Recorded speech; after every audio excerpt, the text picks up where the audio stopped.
할렐루야. 오늘도 주일 예배에 참여하신 여러분에게 하나님의 크신 은혜와 사랑이 함께 하시기를 기도합니다.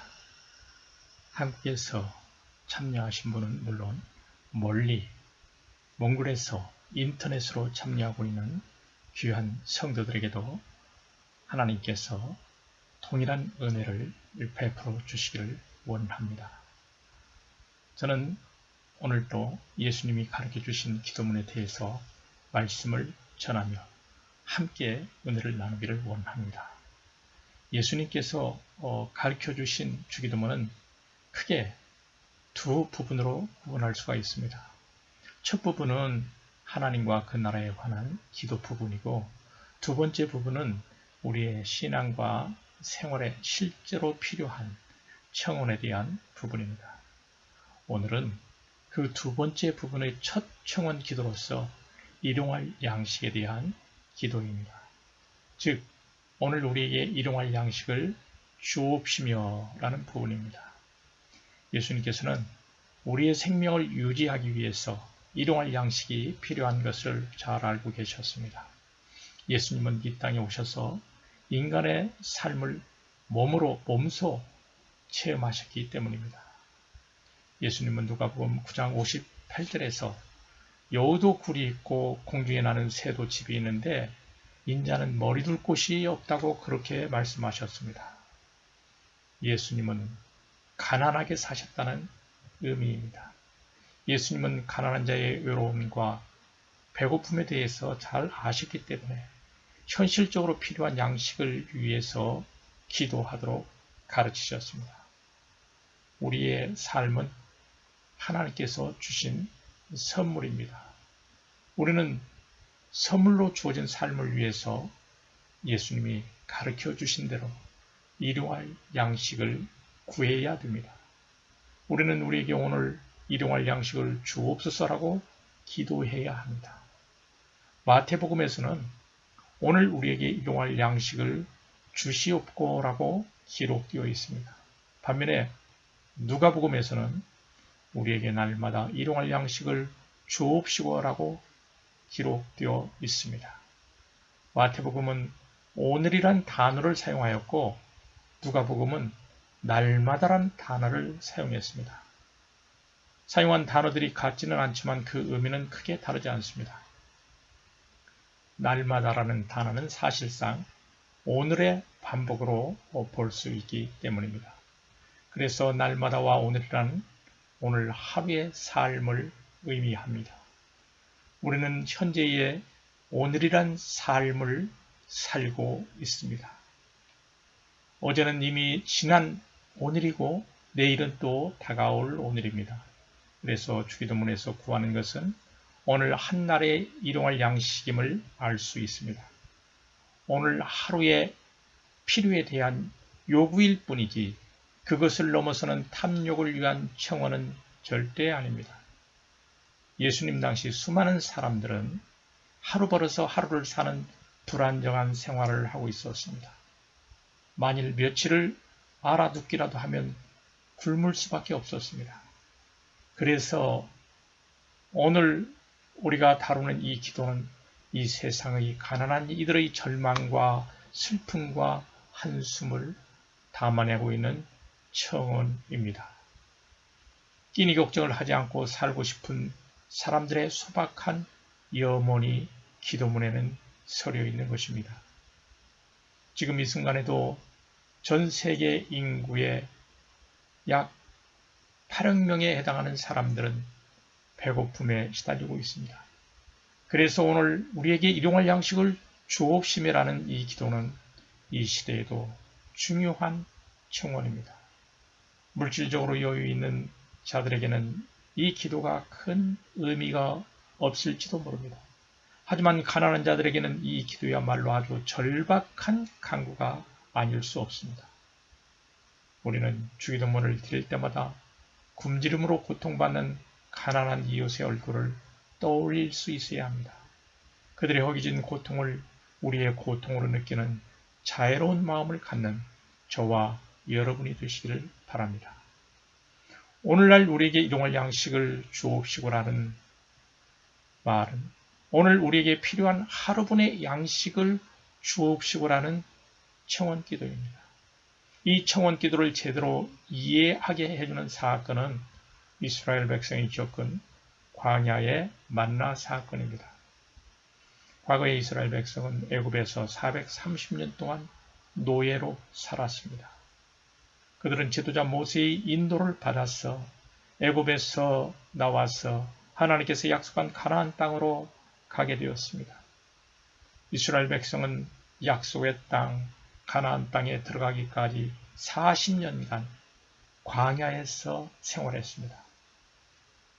사랑하는 여러분, 광야는 물 한 모금도 풀 한 포기도 얻을 수 없는 곳입니다. 이스라엘 백성은 광야에서 자신들의 힘과 능력과 재주로 살 수 없음을 체험하였습니다. 광야에서 그들은 오직 하나님만 의지하고 하나님만 바라봐야 했습니다. 아무것도 없는 광야에서 하나님은 이스라엘 백성에게 만나를 내리셔서 40년 동안이나 먹이셨습니다. 만나는 매일 아침 내리는 작고 둥근 서리 같은 것으로 그 빛깔이 희고 꿀 섞은 과자 맛이 났다고 출애굽기 16장 14절에서 기록하고 있습니다. 이스라엘 백성은 그 신기한 만나를 보고 놀랐습니다. 그래서 이것이 무엇이냐라고 물어봤습니다. 그들이 질문한 대로 그것이 만나의 이름이 되었습니다.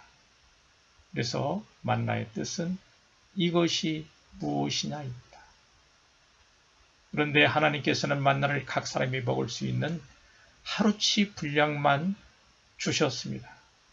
이스라엘 사람들은 그 거둔 것이 많기도 하고 적기도 하였으나 오멜로 되어본즉 많이 거둔 자도 남음이 없고 적게 거둔 자도 부족함이 없이 각기 식량대로 거두었다고 성경은 말하고 있습니다. 하늘에서 만나가 내린 것도 기적이지만 많게 거둔 자도 적게 거둔 자도 그 양을 재보니 같은 분량이었던 것입니다. 그래서 이스라엘 백성은 광야 40년 동안 자신들의 힘으로 사는 것이 아닌 것을 깨닫게 되었습니다. 보이지 않는 창조주 하나님의 돕는 손길 때문에 살게 된다는 사실을 철저히 깨달았던 것입니다. 광야 생활을 통해서 일용할 양식을 공급하시는 분이 하나님이심을 깨닫게 된 것입니다. 여러분, 먹을 것은 저절로 생기는 것이 아니죠. 인간의 노력만으로 먹을 것을 얻을 수 없습니다. 하나님의 도우시는 은혜가 있어야 우리는 먹을 것을 얻을 수 있습니다. 하나님은 이스라엘 백성에게 매일 아침에 만나를 내려주셨습니다. 이스라엘 백성들이 했던 일은 그릇을 들고 나가서 만나를 거두는 것뿐이었습니다. 매일 내려주신 만나는 당일에 먹어야 했습니다. 다음 날까지 먹기 위해서 남겨두면 상하고 냄새가 나서 먹을 수 없었습니다. 그러나 예의사항은 있었습니다. 하나님의 6일째 되는 날에 주신 만나는 7일째 안식일 날 먹을 것까지 주시는 분량이었습니다. 신기하게도 안식일 전날 6일째에 내리는 만나는 안식일 날까지 보관했다가 먹어도 상하거나 냄새가 나지 않았습니다. 5일 동안 내리는 만나의 유통기간은 1일이었지만 안식일 전날 6일째에 내리는 만나는 유통기간이 2일이었습니다. 만나가 가지는 이러한 신기한 특징은 하나님의 배려가 아니고는 이해할 방법이 없는 것입니다.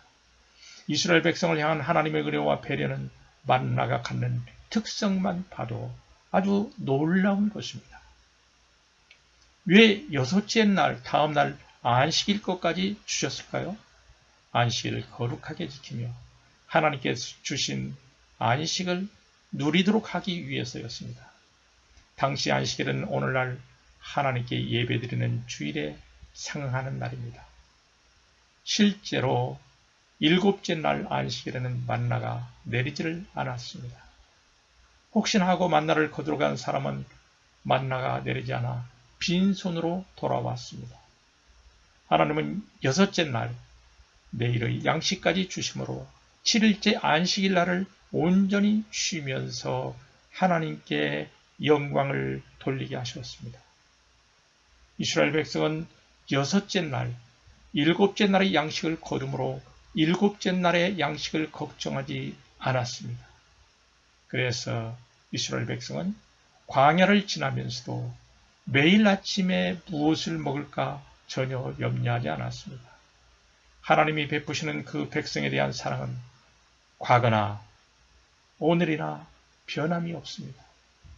하나님은 그의 사랑하시는 자녀들에게 오늘에 필요한 일용할 만나를 공급해 주십니다.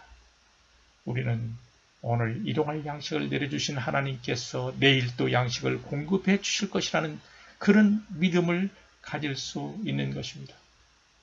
하나님의 백성들이 내일에 대한 염려를 한다면 그것은 하나님에 대한 불신입니다. 내일의 양식으로 염려하는 자들은 주기도문 다음에 이어지는 마태복음 6장 34절 말씀을 꼭 기억해야 할 것입니다. 내일 일을 위해 염려하지 말라. 내일 일은 내일 염려할 것이요 한날 괴로움은 그날에 족하니라. 그 말씀이 바로 그것입니다. 어떤 신학자가 빵을 보며 하나님을 묵상하라라는 글에서 이런 말을 남겼습니다. 빵의 배후에는 방앗간이 있고 방앗간의 배후에는 농부의 수고가 있다. 농부의 수고의 배후에는 바람과 비와 태양빛이 있고 그 바람과 비와 태양빛 뒤에는 하나님의 사랑이 있다. 그러니까 빵을 보면 어찌 하나님을 묵상하지 않을 수 있겠는가 이렇게 기록했습니다. 여러분 맞습니다. 우리가 일용하는 양식의 배후를 생각하며 하나님의 사랑을 만날 수 있습니다. 농사를 지어보면 그것을 실감할 수가 있습니다. 밭을 가꾸고 씨를 뿌리고 돌보는 일은 사람이 하지만 생명이 자라고 비가 내리고 햇빛이 비추고 땅에 영양을 공급하는 과정은 보이지 않는 하나님의 그 크신 손길로 이루어지는 것입니다. 햇빛과 기후와 공기와 물을 주관하시는 분은 하나님이십니다. 먹을거리의 배후에 있는 모든 과정 속에 하나님의 손길이 숨어 있는 것입니다. 그래서 오늘날 우리에게 일용할 양식을 주시옵고라는 말은 바로 공급하시는 하나님을 기억하라는 주님의 간절한 마음이 담겨있는 청원 기도인 것입니다. 우리에게 매일 일용할 양식을 주시는 분이 하나님이심을 믿고 감사할 수 있기를 바랍니다. 종교개혁자 루터의 일용할 양식에 대한 해석은 양식에 대한 이해를 더욱더 넓혀주고 있습니다. 루터는 양식이란 빵을 포함하여 육신생활에 필요한 모든 것으로 해석했습니다. 즉 의복과 가옥과 가정, 전답과 가축과 돈, 생필품 이런 것 등을 포함해서 심지어는 배우자, 자녀들, 친구, 이웃, 정부, 기후, 평화와 건강과 명예 등도 이에 해당한다고 보았습니다. 넓은 뜻으로 양식은 우리의 의식주에 필요한 모든 것을 의미한다는 것입니다. 예수님은 인간의 삶을 직접 체험하신 분이십니다. 그래서 오늘 우리의 필요가 무엇인지를 누구보다도 잘 알고 계시는 분입니다. 오늘 우리에게 필요한 모든 것의 공급자가 되신 하나님을 신뢰하며 오늘의 필요를 간구하는 저와 여러분이 되시길 바랍니다. 구약성경 신명기에서 하나님께서 만나를 일용할 양식으로 주신 이유를 분명하게 기록하고 있습니다. 신명기 8장 3절 말씀이죠. 거기에 보면은 하나님이 만나를 먹이신 이유를 사람이 떡으로만 사는 것이 아니요 여호와의 입에서 나오는 모든 말씀으로 사는 줄을 알게 하기 위함이라고 기록하고 있습니다. 즉 만나는 겉으로는 우리의 육체를 위한 양식이지만 사람이 먹는 밥으로만 사는 것이 아니라 하나님의 말씀으로 산다는 것을 가르쳐 주시기 위한 교훈인 것입니다. 여러분, 인간은 빵만으로 살 수 없는 존재입니다. 영혼이 있기 때문입니다. 빵을 먹어야 살 수 있지만 하나님이 주시는 말씀이 있어야 우리가 온전히 살 수 있습니다. 하나님의 말씀은 하나님의 입으로부터 나옵니다. 성경은 하나님의 말씀입니다. 성경 말씀은 우리의 영적 생명을 유지하기 위한 일용해야 할 필수 양식입니다. 육신의 생명을 위해서는 빵이 필요하지만 우리의 영혼은 하나님의 말씀이 있어야 살 수 있습니다. 하나님의 말씀을 마음에 간직하고 그 말씀 안에 사는 저와 여러분이 되시길 바랍니다.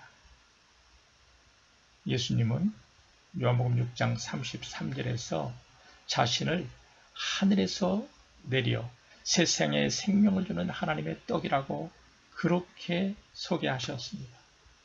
예수님은 말씀으로 선지하셨다가 육신을 입으시고 인류를 구원하기 위해서 이 땅에 오신 분입니다. 예수님은 내가 곧 생명의 떡이니 내게 오는 자는 결코 줄이지 아니할 터이요 라고 요한복음 6장 35절에서 말씀하셨습니다. 그리고 내 살은 참된 양식이요 라고 요한복음 6장 55절에서 또 말씀하셨습니다. 그래서 우리가 바라야 하는 오늘의 양식은 생명의 떡으로 오신 예수 그리스도입니다. 오늘 우리에게 일용할 양식을 주옵시며라는 기도는 내가 날마다 먹어야 하는 이 일용할 양식이 바로 영원한 생명의 떡이신 예수님이심을 알게 되는 것입니다. 생명의 떡이신 예수님을 취하지 않고서는 나는 하루도 살 수 없다는 기도입니다. 종교개혁자 마틴 루터는 이렇게 고백했습니다. 우리에게 일용할 양식이 어찌 육체를 위한 것뿐이겠는가. 떡이 우리 육체를 위해 필요하듯이 우리에게는 정신적인 양식이 필요하다. 우리에게 생명의 떡이신 예수님이 없다면 이 땅에서의 공고함과 우울함 그리고 하나님이 없는 공허를 어떻게 이겨낼 수가 있단 말인가. 여러분 맞습니다. 예수님 없이는 우리는 이 땅에서 우리의 허전하고 공허한 마음을 채울 수가 없습니다. 하늘에서 하나님이 내리신 참 양식인 예수님만이 우리의 공허한 마음을 채울 수가 있습니다. 예수님이 일용할 생명의 양식인 것입니다. 예수님은 하나님의 본체이십니다. 그럼에도 불구하고 이 땅에 오셔서 고난받으시고 십자가에 못 박혀 죽으셨다가 부활하시어 지금은 하늘 하나님 보좌 우편에 앉아서 세상을 통치하고 계십니다. 그렇게 우리는 하늘의 양식인 예수님을 통해서 생명의 양식을 얻게 되는 것입니다. 예수님은 구원의 왕이시요 우리에게 생명을 주시는 참 생명의 떡이십니다. 그래서 우리에게 일용할 양식을 주옵소서라는 기도문은 구원의 왕이시오 생명의 떡이신 예수님을 믿고 살겠습니다 하는 신앙 고백을 담아내고 있습니다. 예수님과 날마다 친밀한 교제를 통해서 풍성한 생명을 누릴 영적 양식을 얻을 수 있는 것입니다. 이제 일용할 양식에 대해 요약을 하겠습니다. 하나님은 우리에게 일용할 양식을 주시는 분이십니다. 하나님의 은혜가 아니고는 우리는 일용할 양식을 얻을 수 없습니다. 예수님이 생명의 떡이시며 영적인 일용할 양식이십니다. 오늘 우리에게 일용할 양식을 주옵시며라는 청원 기도는 나 개인보다 우리를 강조하고 있는 것을 알 수 있습니다. 기도문에서 우리라는 복수 인칭 대명사를 사용해서 청원하는 것이 주기도문의 특징입니다. 그것은 나에게만 아니라 나와 마찬가지로 다른 사람에게도 그렇게 해 주시옵소서라는 강구인 것입니다. 그래서 주기도문은 우리 자신을 위해서뿐만 아니라 다른 사람을 위해서도 기도해야 할 것을 보여줍니다. 예수님은 내 이웃을 내 몸처럼 사랑하라고 말씀하셨습니다. 그렇기 때문에 우리는 이웃을 위해서도 중보하면서 기도해야 합니다. 나만 잘 먹고 잘 살면 된다는 이야기가 아닙니다. 우리는 나의 구원이 우리의 구원, 궁극적으로 이웃의 구원으로 옮겨가도록 그렇게 해야 합니다. 주님이 주신 양식을 내게만 주신 나의 양식으로 여기지 않고 이웃과 함께 나누며 기쁨과 행복을 누리는 저와 여러분이 되시기를 축원합니다. 아멘.